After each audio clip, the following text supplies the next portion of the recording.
Almighty Father in heaven, in the name of your Son, our glorious and victorious Savior, Jesus Christ, we humbly ask for your blessing upon our worship of you on this, your holy and sanctified Sabbath day, so that we may grow more in our knowledge of you, our love for you, and our obedience to you. Now when he went to Nazareth, where he had been brought up, on Shabbat he went to the synagogue as usual.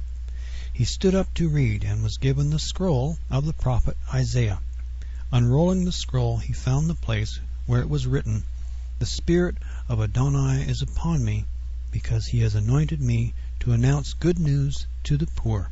He has sent me to proclaim freedom for the imprisoned and renewed sight for the blind, to release those who have been crushed, to proclaim a year of the favor of Adonai." After closing the scroll and returning it to the Shamash, he sat down, and the eyes of everyone in the synagogue were fixed on him. He started to speak to them. "Today, as you heard it read, this passage of the Tanakh was fulfilled." Amen. And you may have noticed that was a little different, wasn't it? That quote, a scripture quote, was from the Complete Jewish Bible, and I did that today, just for today, in view of the fact that we're dealing with the Dead Sea Scrolls today, which are written in Hebrew in the same way, and the terminology and so on. So I thought I would do that, and the unrolling of the scrolls and so on, Isaiah referring to, and one of the Dead Sea Scrolls is in Isaiah as well, so that's the reason I did that. And keeping in mind, the Bibles that we have were originally written in that Hebrew, in that very same way. So we sort of lose sight of that sometimes, because we have our English Bibles, which we depend upon for the Word of God, and of course we must not forget they were originally written by Hebrew speakers in Hebrew. So I thought I would add that for today. History and prophecy in the news for the week of October 18 to 24. October 18, 1975. These were statements made by Pope Paul VI in Rome to a large gathering of cardinals, bishops, and prelates. Quote, "The Catholic faith made Europe." Another one. "No other human force in Europe can render the service that is confided to us, promoters of the faith, to reawaken Europe's Christian soul where its unity is rooted." Another one. "The Catholic faith is the secret of Europe's identity, and in discovering that secret, Europe will go on to perform the providential service to which God is still calling it." Now, as we've said many times, as we've written many studies and mentioned in sermons, Rome is Rome. The Roman Empire is the Roman Empire, and the popes recognize their own origin. Why is it called the Church of Rome? Does anyone ever just stop to think why it is that the Church of Rome is called the Church of Rome? Well, because it was born there. There was a time actually when there was no such thing as a pope. There were bishops. To the Roman Empire decided it wanted to make itself Christian, but of course under its own terms. And they set up local bishops all over the empire. It was only by chance that, as it happened, that the empire's headquarters or capital was in Rome. So the local bishop, the emperor's local bishop, had access to the political leader. And we'll put the link on for emperors and popes, how that struggle has been there. And how, in fact, he gained more power because he was there. He had access to the man, the one who really had the power. Because, you know, the papacy was created by the emperor, not the other way around. But notice there where this was quotes made in 1975, not 1875 or 1075. They were made in 1975. And that's exactly what we're teaching. It's exactly what the Bible says. The statue that was seen by Daniel the prophet, or interpreted by Daniel the prophet, was given to Nebuchadnezzar, the Babylonian king. That was a prophecy of the empires of man that would culminate in the end time at the return of Jesus Christ, would smash the feet of that statue, which would be the Roman Empire. We'll put the link on for that. Many studies that we have online have been on record for them for years. They're there, that the Church of Rome regards itself as its He said there, the Pope said there at that time, Pope Paul VI regards itself as the head of Christianity. But it wasn't, was it? It was the head of Roman Christianity, and the Protestant churches that went out not because of any doctrinal crisis, but because their leader at that time was corrupt, an immoral man.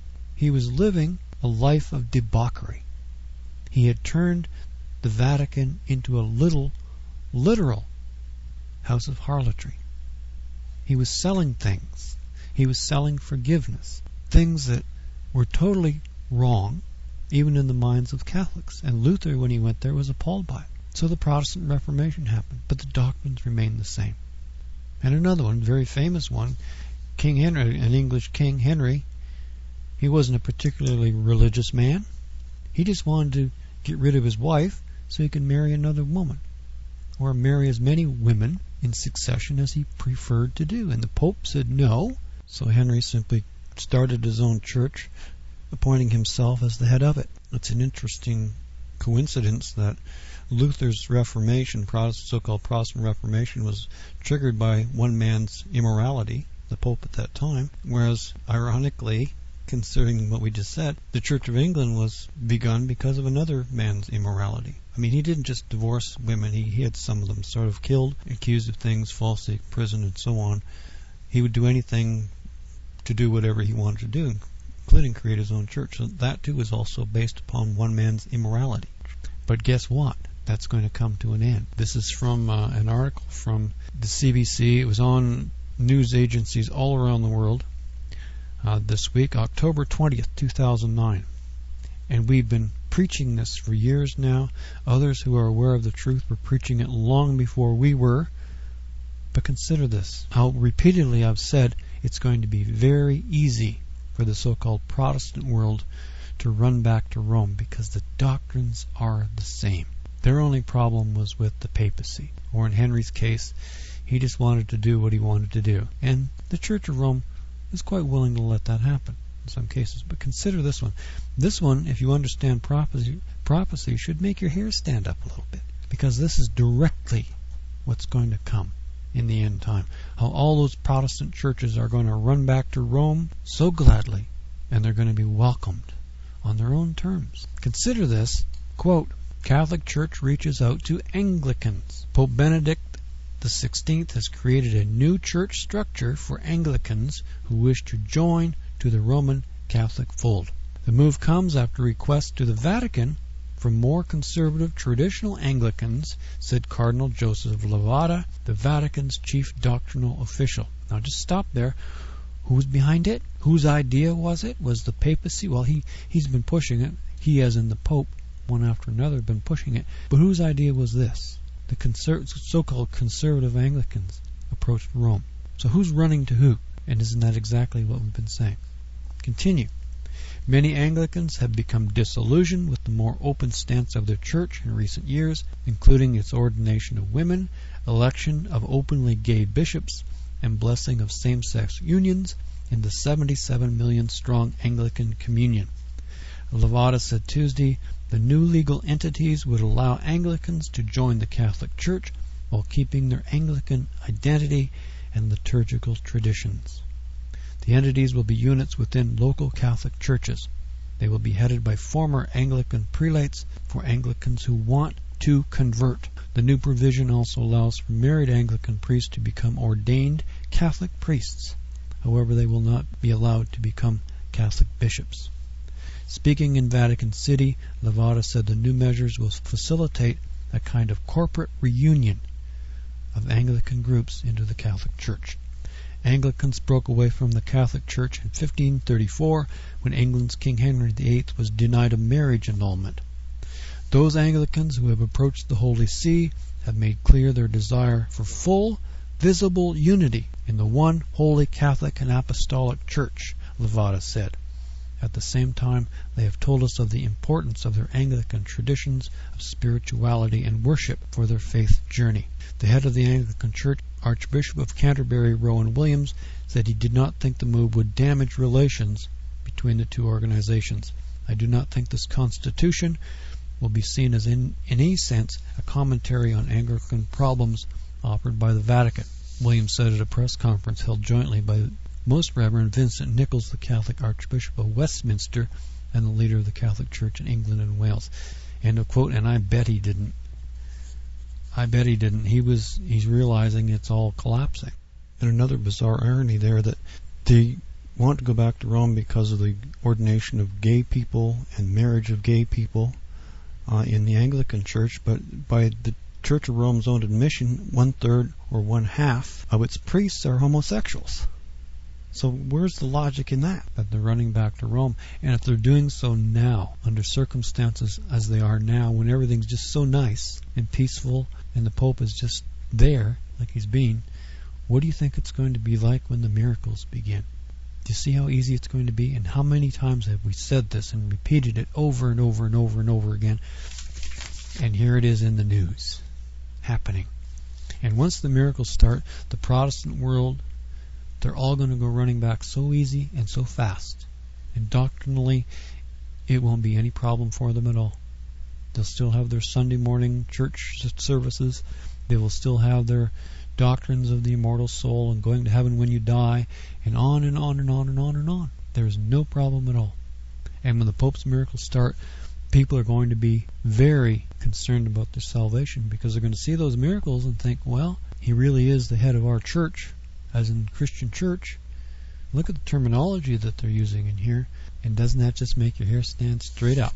Because this is purely end time. This is something that has not happened at any time in our lifetimes. As it said here, not since the Anglicans broke away from the Catholic Church in 1534. And what do you think old King Henry would be thinking about that? He probably wouldn't much care anyway, because he was really interested more in the ladies than his religion, really. That may upset some people, but it's the truth considering his behavior. But it was for a purpose. And that purpose, again, even as Martin Luther, the reason he did it, came down to debauchery, immorality, and look how it seems so right now, that the papacy seems so conservative and so good. And we ourselves know that it's a total fraud, a satanic fraud. Satan is priming the pump for what's coming. And it's going to be a real gusher when it lets loose in this world. We know how it's going to end up, don't we? But this is really interesting, to put a word on it. Hair-raising, it might be another word, but it's coming. The prophecies are there. They're like swirling pieces. It's like an explosion in reverse, where things are swirling to get back into a single piece. And it's there. It's really there. And those who have the fanciful ideas that Rome is somehow somewhere else around the world, it just never has been. I mean, these were quotes made by a pope in 1975, and they believe the same thing. And they are there in Europe. Most of the popes have been Europeans. Rarely have they been anybody else, and for a purpose. The idea that, for example, the United States today is the new Roman Empire and all of that, well, look at the reality. Look at the political and military and economic reality of that idea. And it's just not there, and whereas Rome is on the rise again. It's exactly what they're doing. And the continuation of that statue, that dream given to King Nebuchadnezzar of Babylon in the time of Daniel. We'll put the link on for that study. Because, ironically, the Anglo-Israelism people as well, they are right about one particular part, and that's the part that they were always subject to Rome. Whether those two countries, or those two, a single country and a group of countries, whether they are Anglo-Israelism or Israel or not, is beside the point, to the reality that they've always been subject to the Roman Empire. What do you think, what caused the British Empire to exist? Why did it go around the world the way it did? Why did Britain go around the world when there was Europe right there? Why was Britain never a force in Europe? It never has been. And the reason is because the beast of Rome was always there. At the time we read of Christ, where Israel, the land of Israel, was occupied by the Roman forces, Britain was as well. There were Roman legions in England at that time. You can still see remnants of their roads and their walls. The artifacts are still there. At the very same time, there were Roman legions. Some of those Roman troopers, some of them could have served in Judea and saw Jesus Christ, and could have been transferred up into Britain the next year and been walking around what became London. And of course, Londinium is itself a Latin name. But why did England go out around the world? Well, because they couldn't go anywhere else. They couldn't go to Europe. And for their national and economic survival, they had to go outwards, exploring, going places literally nowhere places, colonies, establishing colonies where there was nothing. In North America, what was there before the British came? There were the native people, but there were no development, there was no trade. England was forced for its very survival because of that beast power that existed then, preventing them from getting a foothold in Europe. They had to go the other way. And they did. They established all these little ragtag colonies all over the place that grew into cities. And then when other nations began doing the same thing, the British Navy was established in order to protect their investment. That was the origin of the British Navy. They had no reason to build a navy otherwise. It doesn't take much to defend the English Channel. It's been a very good defense in itself for a long time. And then the irony is, because Britain was itself prevented from becoming an empire in Europe because of the empire of the beast, the Roman Empire that was there, they themselves became an empire around the world. And people sort of lost sight of the fact why. And what empire prevented them from not only being an empire where an empire already existed, but made them into an empire themselves. And of course, then it declined, and Rome itself declined. The only difference is Rome keeps coming up. It's like a balloon that keeps getting inflated and deflated. It's never burst, not yet. Christ is going to do that. He's going to burst it into a million pieces, but not yet. That Roman Empire. We'll put the link on for all of those studies. How it's all a single piece. There is no difference between 1,000 years ago in regard to that Roman Empire, the remnant of it, and today. And the end time that's yet to come, whenever that comes. It's the reality of it, of history and of prophecy, together. And now we even see in this week's news, this week, the surrender of the Church of England to Rome, to the Pope. Go dust off your history books. Most people have heard old King Henry wanted to marry all his wives and so on. He broke away. Henry might not, it's been suggested, well, maybe Henry's rolling in his grave if he could see that, but probably not. Because Henry really, the truth is, he really wasn't all that religious. He just wanted to get divorced and marry another woman, and then marry another one after that, and after that, and after that. And according to this deal, apparently they're just going to let them do that. They don't care about doctrine or righteousness or morality. They just want everybody brought back to Rome. That's all it's about. And they'll make a deal. I mean, look at the Church of Rome, how it operates around the world, how they accept people just pretty much as they are. There are places where any sort of voodoo religion doesn't matter as long as they look to Rome as their leader. They just don't care. And the history of it, it's just the way it is. And look at how much of British history was based upon that break. And most people have heard of the Spanish Armada. Henry's daughter, Elizabeth I, fought the Spanish Armada. Well, her navy did, actually. Martin Frobisher, Francis Drake, John Hawkins, famous names, and others. Brave men, skilled naval commanders. They wouldn't be very happy about seeing the Church of England returning. And that's, that isn't dead, distant history. That's now. We're reading it in the news right now. The undoing of that. The surrender of that. Those people never surrendered way back then, and yet look what's happening now. That's exactly what they're doing. And it isn't just a matter of the Church of England, or the Anglican Church as it's called here. All of Protestantism, so-called Protestantism, is going to do exactly the same thing. There are people perhaps well-meaning, and perhaps again for a well-meaning reason. They see all the looseness of morality, and they can look to the papacy. Well, isn't he so strong and so secure and so righteous seeming? They just want a solid rock to stand on. But instead of standing on the rock of Christ, they stand on a rock that's going to roll on them and crush them, because it's not the truth. It's there. It's only going to be, and it's just the beginning of the delusion. Wait until the miracles start. You're going to see that in your news as well. I won't say on your front page newspaper, because it looks like newspapers are going the way of the dinosaur, but it'll be in your news. Even television news has gone the way of the dinosaur. It's all internet now. But it's going to be in the news. You're going to see things. Mark my words, one day you're going to get up, turn on your news, and see that the Pope's miracles have started. Someday, somebody is. I'm not saying it's now, but things are rushing toward that end. All those pieces are coming together. So tell me, is it for real? Well, just look at your news. see it with your own two eyes. If you are a regular reader of Daily Bible Study, or even if you're not, you may have noticed that we've been running a Dead Sea Scrolls graphic, or advertisement, if you will. It's not exactly an advertisement. It's merely done as a public service. We're not paid for it. For the Dead Sea Scrolls exhibit at the Royal Ontario Museum in Toronto, which is presently running from June to January. So I put that on there. We know from our server stats that little graphic for the Dead Sea Scrolls exhibit probably around 4 million times, the number of times it'll be loaded in the time that we have it on there. So imagine, I don't think it'll be millions of people going to see it because of us, but probably a few that probably otherwise wouldn't have. And that's the reason we did it. Not because the scrolls are really any more holy than the Bible you have in your lap or in your hands, but because of their antiquity, that something could survive that long, and particularly from the fact that it's from the area in which Jesus walked.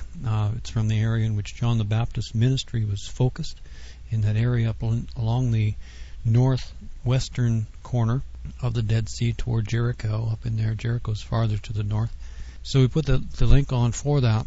There were actually, or are actually, 2 exhibits, or 2.5, sort of. The reason I went back, I went first time on a Sunday morning, and then I went back again on about a week and a half later on a Wednesday. The reason it's sort of a difficult timing, sort of very tight timing, is because the first set of scrolls was on exhibit from June to October, and the second set from October to January. So just that, if that's all there was to it, you could pretty well go months apart, literally, very conveniently, whenever it suits you. But the trick came in that during the time in October, which is just this month, during the time in which the changeover from one set of scrolls to the other, there was a special exhibit included, a special scroll which included one of the earliest recorded in existence copies of the Ten Commandments. And that scroll was there only for 10 days. So it sort of made things a little tighter in terms of scheduling, and that's the reason I chose to go back the second time when I did. Otherwise I could have gone a month from now or 2 months from now, whatever. So that's what I did. I managed to see the complete both sets plus the Ten Commandments scroll. So the difference, I think I mentioned a couple sermons ago, I went on a Sunday morning, which was very quiet. Actually, it was very early, or just early. The museum doesn't open until 10. The exhibit starts at 11. But it was relatively early. I guess all the people were on church on Sunday. I guess maybe that was it. Most Christian professing people go to church at that hour.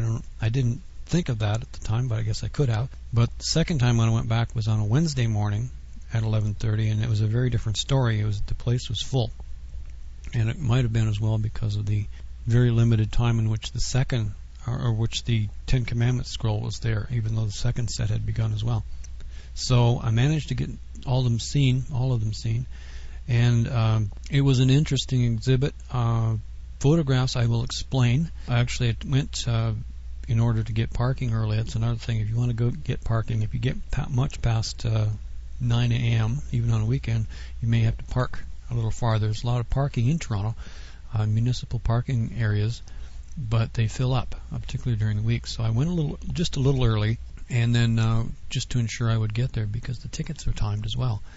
So I took a picture of the, I'll put the link on for that, the entrance to the Royal Ontario Museum, the photograph there. That is actually the original part of the museum. It's a huge building. You can see the entrance to that, and it has the Dead Sea Scrolls banners out there. But actually the exhibit for the Dead Sea Scrolls were in the newer part, and you can just sort of barely see that if you look at that picture. There's sort of a white triangle-shaped roofing section on the top right of the picture of the original section, and that is actually the new part. And it's a very modernistic design, sort of crystal-shaped. All these sort of, you'd wonder how they could have straight walls inside to look at it, but they do. It's just a very modernistic design. And the Dead Sea Scrolls exhibit was in the lower level, at the lowest level of the newer part, windowless level, apparently to keep the light out, and perhaps security was higher as well. Security was very high. You couldn't go very far without bumping into a security guard, although they were very nice. It was not an overbearing kind of a thing. Some of them were dressed just as regular people. You could tell them apart, though, usually, because the people who were there to see the exhibits are looking at the exhibits, whereas others were looking at the people, kind of a thing. The only time I saw a uniformed officer, police officer, was he was standing beside the scroll, the Ten Commandments scroll, within a few feet of it. So I guess that had special security, as well as a Toronto City police officer there. So, but anyway, that's a picture of the front. I'll put the link on for these if you don't understand what I'm talking about there, from the index page where you clicked on to get this sermon, assuming you got it from there. It was actually very early, just before 9 a.m., so there wasn't a lot of street traffic yet. That area in there is the University of Toronto, actually, all the way down along there. As I understand, the museum was actually part of the University of Toronto at one time and then became independent. So that's what the museum, the original entrance, used to be like. And since I got there a little early, I went in. The museum actually opens an hour before the Dead Sea Scrolls area opened, so I had an hour, so I went up into other parts of the museum. I wanted to go up and see the mummies for the simple reason that the wrappings in the mummies, those linen wrappings, were preserved in the very same way, for the very same reason, as the Dead Sea Scrolls. It was very dry, the dryness of it. And actually, I took pictures of two mummies.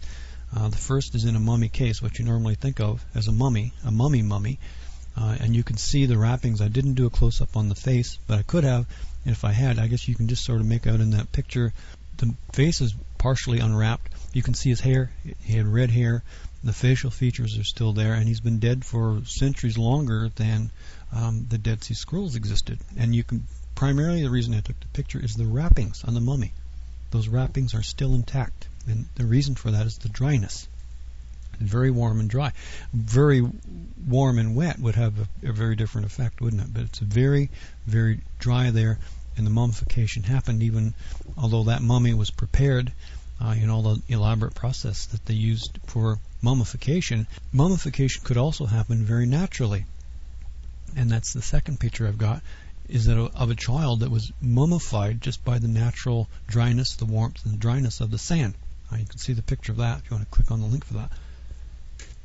That particular one, it's laying on its side. It just sort of was found in the sand. The sand was just carefully swept away, and you can see it laying on its side. Apparently that's the way they buried them, laying on their side in a fetal position.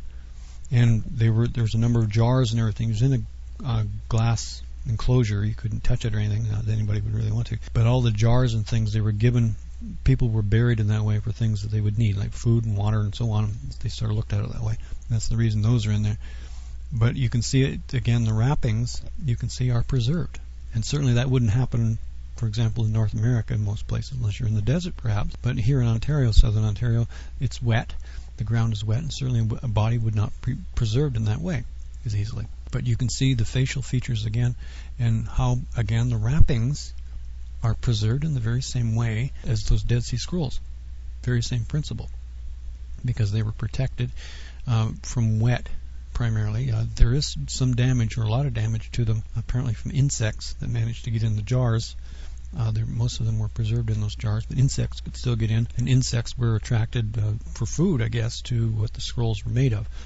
And as I mentioned, photography, I went down, finally, it was the first, I discovered on the first time, I already knew it the second time, but as I got to the lower level where the Dead Sea Scrolls are, there was this big sign by the entry door, photography not allowed.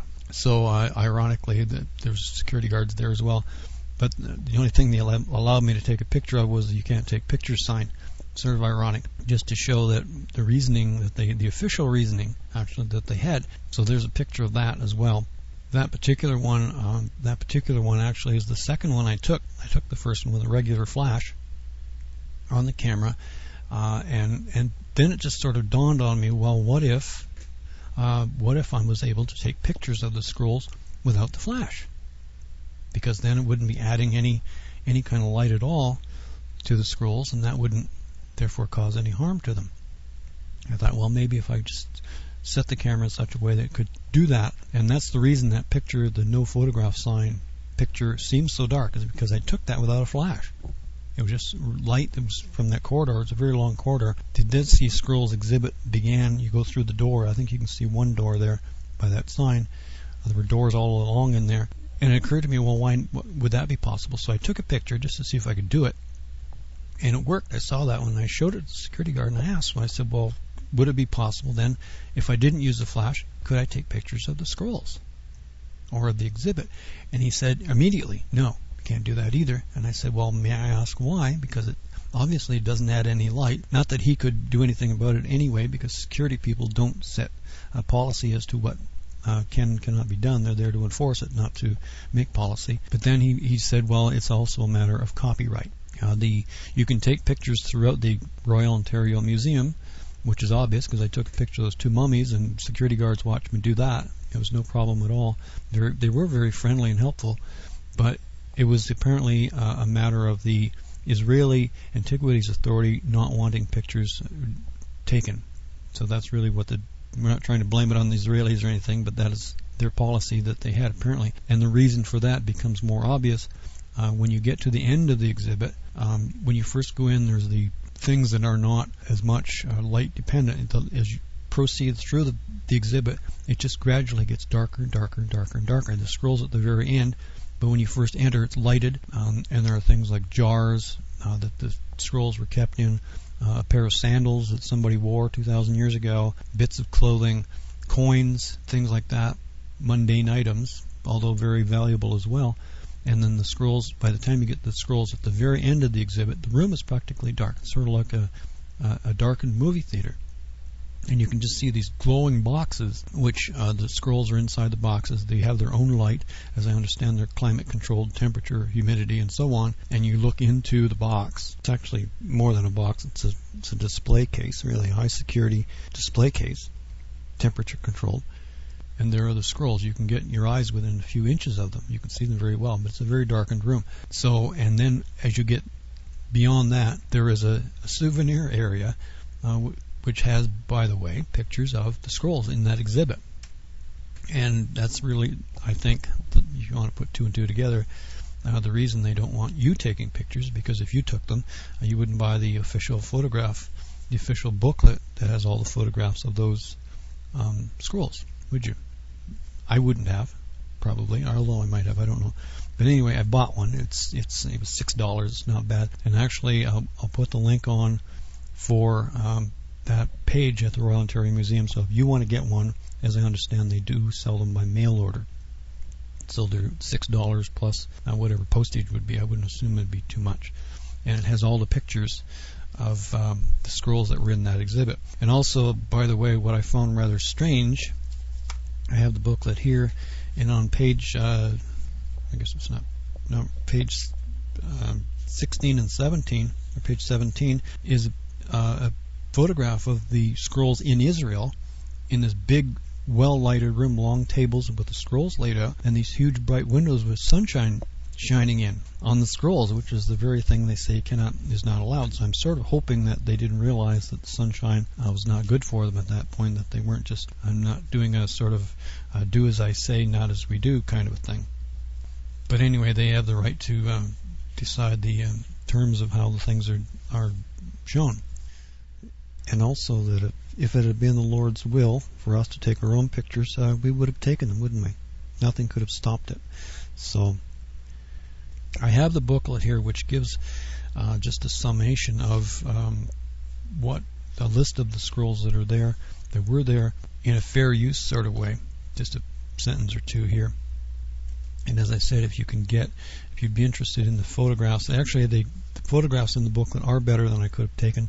They are very bright, very clear, whereas the photographs that I would have been able to take without a flash, assuming it would have worked, because the one in the corridor, that was taken without a flash, but it was a normally lit corridor, just as a normal room would be, and it appears dark. So, even though it really wasn't dark. So let's have a look not just at that exhibit, but the Dead Sea Scrolls, where they came from, who made them, and also what I will do, I will put the link on for not just the exhibit of them at the Royal Ontario Museum in Toronto, but also the link to the Israeli Antiquities Authority, which gives a far more extensive history of the discovery of the scrolls, where they've been kept, and of the scrolls themselves, and many other photographs, far more than I could ever do in a 40-minute sermon.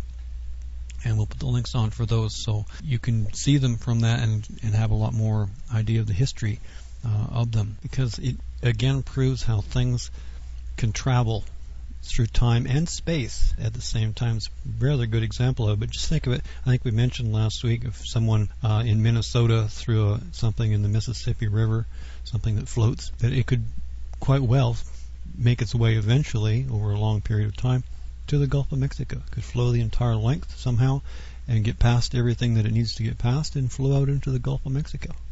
But it could even go farther than that. You could get caught in the Gulf Stream after that, well-known current, and flow across the Atlantic to England, to Britain. Could happen. Not impossible. Not easy, but not impossible. And it might not even stop there. It could go on, get caught in another current and flow south toward Africa, or perhaps get drawn into the Mediterranean at the outlet there, up Spain, Gibraltar, and end up on the shore of Israel. So, it's not impossible that someone could throw something into the Mississippi River in Minnesota, and someday someone on a beach in Israel could pick it up. And sort of with the Dead Sea Scrolls, this particular exhibit, sort of in reverse. It started out in the deserts of Judea and ended up on the shores of Toronto, on Lake Ontario. And the principle applies to everything. How the past. It's the entire reason that we use history in the news, or history and prophecy in the news, as we call it now. How things are not just sort of cut off from the past. The reality that is there. And even those scrolls, some of them, the scrolls of Isaiah, all those prophecies, most of those haven't been fulfilled yet in the end time fulfillments of them. So even those ancient scrolls, ragged along the edges from all that time, the ravages of time, can still be read, and what's being read in them, prophecies that are there, haven't been fulfilled yet in our time. So are they really ancient and done away? They're old, they're an old record, but they're not done away. The scroll with the 10 Commandments on it, one of the oldest in existence records of those laws of God, they're not done away either, are they? So the supposed break between ancientness and newness and the future isn't really there when it comes to something that is eternal. And God is eternal. He transcends everything that is physical, even though He created the physical world. So let's have a look at these scrolls as the ancient artifacts that they are, but also from the perspective of much of what is written in them isn't done yet. The Essenes were people who lived as a religious community. Some of the scrolls deal with their own internal rules, non-biblical, but they were Bible-based people, Scripture-based people. And a lot of those scrolls, most of the scrolls, are recorded for that purpose, for their study. Just as our Bibles are recorded for us, for our study. But it's the same words. It's a different language, but it's the same words, same prophecy, same law, same awareness that's there. And it's even made even more aware when the Holy Spirit comes. We compared it last week to a 3-dimensional object rather than a 2-dimensional one. And that's really, it applies. It really does. The Holy Spirit does add that dimension, the spiritual dimension to physical knowledge.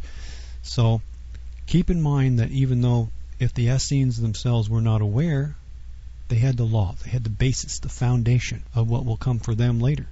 Because they're going to, all those people who kept those scrolls are going to be resurrected one day. Those mummies, those pictures that are there, those are human beings. Those are people. They're going to be resurrected one day. And find out they've been in a museum for all that time. Or some of that time. I don't know how long they've been in that museum, but they're people. They're not cut off from the past, are they? They're not done yet. The end will not come until such time that people are either granted salvation, changed to spirit, or if they reject that offer, cast in the lake of fire and obliterated. That's when the end, the true end, will come. Although in the case of salvation, the end of our physical world, our physical selves, is not the end of ourselves, but rather just the beginning of what we were really created to be. The potential that was there in those Adamites, or people of humanity. Everyone is descended from Adam. Everybody. Most people say, well, it's very common to say that all humans are descended from Adam and Eve, and that's true. They were our first physical parents, but everybody's descended from Adam, Even Eve was, because she was taken from him. Neither one of them had a mother. But consider in itself what that in itself is an object lesson in. When we are born of God, we will have a father, and that's it. Born of God. And it's in the same way humanity was created in the image of God, from that very same way. We have a single parent. Everybody, every single human. The woman was made from the man, and humans procreated beyond that. But even the woman, the first woman, had a man as her creator.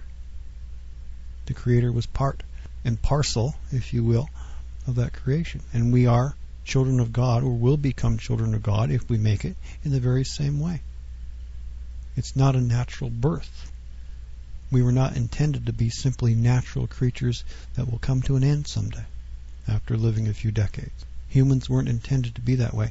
And creation, all humans created from a single father, is a living prophecy of what we can become as children of God. So even in that, the lesson was there literally from the beginning. So everybody's an Adamite. And in the Hebrew, the word simply means human, man, Adam, from which a name was taken. So let's have a look at those scrolls. We'll just do a few quotes from this booklet. Quote, approximately 930 scrolls were found between the late 1940s and the mid-1950s in a series of 11 caves surrounding the site of the Khirbet Qumran on the northwestern shores of the Dead Sea. End of quote. And that in itself is an important note, because some people think, just based on a story, the shepherd boy, he was looking for a lost goat, and he was throwing rocks into cave holes, trying to spook out a goat that might have been in there, and he heard the sound of breaking pottery, and that's how the discoveries began. But many people have disputed the story, but it's irrelevant to the fact that many scrolls were found in many different caves, in many different jars. And also, I purchased a small, it was just a few dollars too, it's a replica of the kind of jars that the scrolls were kept in. It's a smaller version of it. It's in a very gritty kind of clay. I have it here. You can hear this with its lid. It's just a small thing, a few inches tall, which is the kind of jar that the scrolls were kept in. You can understand how, and there will be photographs of these, of the actual jars. Actually, we'll put the links on for the Israeli Antiquities Authority website and all the other things, so you can see these things more directly, far more than we would have time for in 40 minutes, or that I could have taken pictures of anyway. But you can see from these jars that they are sort of like time capsules, sort of like a plastic bottle that, again, going back to that example that someone in Minnesota throws in the river. I'm not suggesting doing that, because you might get arrested nowadays for littering or something. Don't start throwing things in rivers. But it's sort of like a very same way. It's sort of floating instead of floating in the water. It sort of floated through time until people found them. And there were many of them, as it said here. 930 scrolls between the 1940s and 1950s in a series of 11 caves. And it wasn't long afterwards, those discoveries, that they realized what they had. And it was a major archaeological discovery set up apparently by a shepherd boy. And I'll just give a brief summation of the ones that were in this particular exhibit.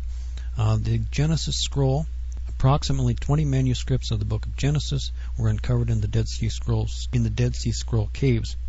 This scroll contains some of the oldest fragments of Genesis discovered among the Dead Sea Scrolls, and is one of the only 2 manuscripts of Genesis that also contain portions of the book of Exodus.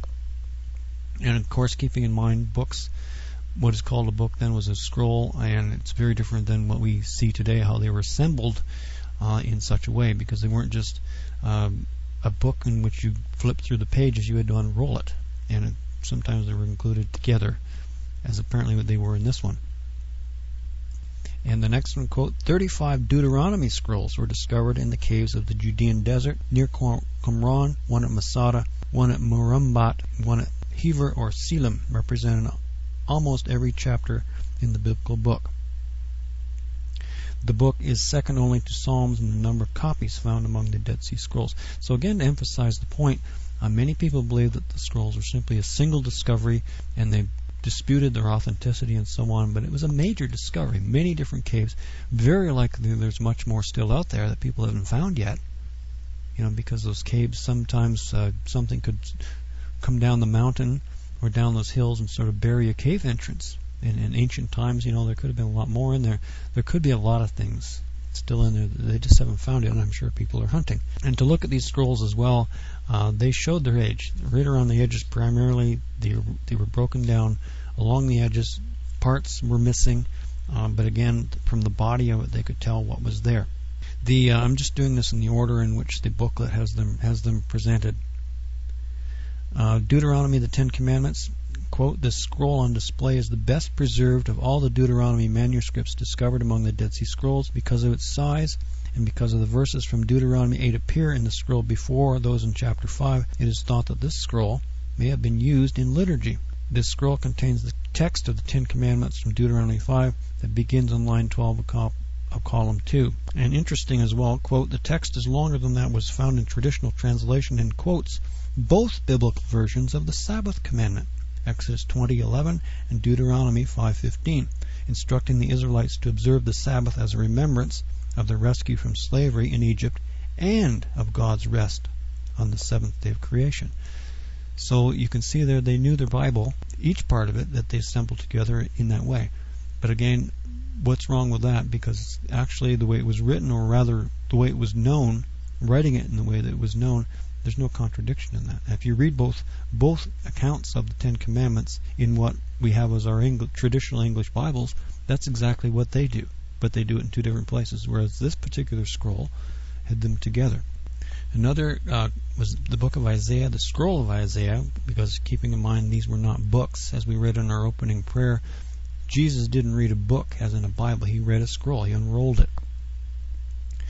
Quote, 21 copies of the book of Isaiah have been discovered at Qumran, making it the third most popular text among the Dead Sea Scrolls. The most famous is the Great Isaiah Scroll from Cave 1, the longest biblical scroll discovered, containing the entire book of Isaiah.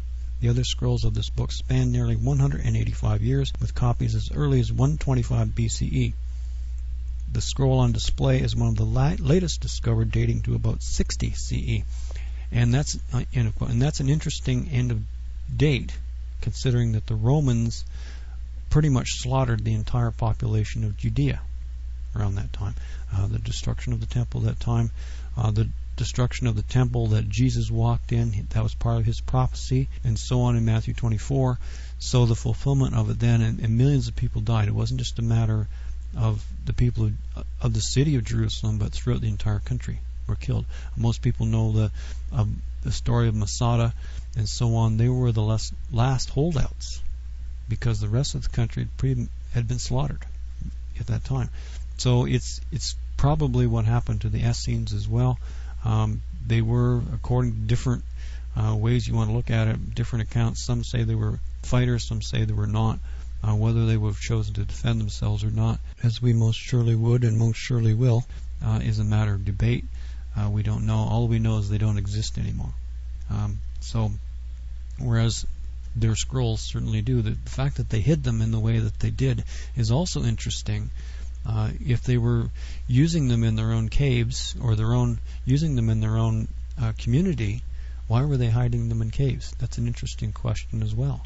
Unless they saw imminent destruction coming, because otherwise, why would they hide them in that way? Way all over the place. Every time you needed to read or wanted to read the scriptures, or for daily study, you had to walk a long distance and climb up into a cave to get your Bible. It doesn't click unless there was something, a sense of doom somehow, a sort of a doomsday thing where they were hiding their things all over the place. Because they didn't just hide them either in just one cave. They had multiple copies hidden in multiple caves. And yet it was apparently the same community, from a single community. So they weren't taking any chances, were they? For some reason. I think they were expecting, if you just look at those facts alone, they were expecting destruction to come. It's very likely, and if they were certainly correct, because they ceased to exist at that time. But their scrolls survived. Another, on this exhibit, the book of Psalms, quote, "The book of which the largest were found in the caves near Qumran is the biblical anthology of Hebrew poetry, the Book of Psalms. 36 manuscripts dating from 150 BCE to 68 CE were discovered." And just to interject there, stop, they use BCE. That's the non-Christian way of saying before Christ. But again, notice the end of the date, 68 CE. The destruction of Jerusalem came at 70. So it's sort of indicative that the Romans put an end to not only their community but to the people themselves, and they didn't look for the manuscripts. They must have had a sense that there was something in danger. So it's like taking a library, knowing, for example, knowing if you knew today that a nuclear war was coming, that they would empty all the libraries and all the great places of where national treasures and things are stored and hide them in bunkers all over the place. That sort of seems to be what they did. It makes sense in terms of what happened. It's certainly fulfilled in that way. And then generations later, after everything is settled down, discoveries are made of people who didn't even know they were there. And that's another thing.